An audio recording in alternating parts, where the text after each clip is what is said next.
everyone, welcome back to our channel. Today, we're diving into the fascinating world of intonation and how it helps us express different emotions.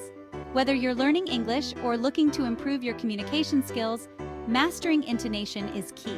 Let's get started. So, what exactly is intonation?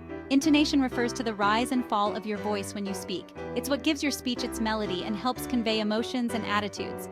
The same word can have different meanings based on your intonation. Let's explore this with some examples. Our first example is the word sure. Depending on how you say it, sure can express a variety of emotions. Sure, say sure in a normal neutral tone. Sure, very happy and excited. Sure, say sure excitedly with a higher pitch and lively tone. Now let's say the same word sarcastically. Sure. Sarcastic. Say sure with a flat, drawn-out tone, slightly lowering the pitch. Now let's say sure as if we are asking a question. Sure, say sure with a raised pitch at the end as if asking a question. Now how to say sure if we want to show disinterest. Sure, disinterested. Say sure in a flat, monotone voice. Intonation is a powerful tool for conveying emotions.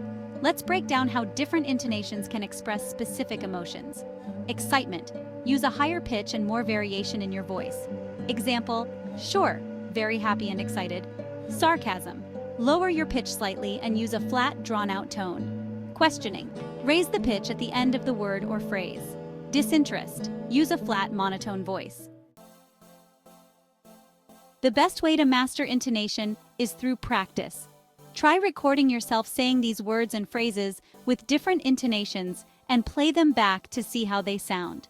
You'll start to notice how your voice changes to express different emotions. That's it for today's video on intonation. We hope you found these tips helpful.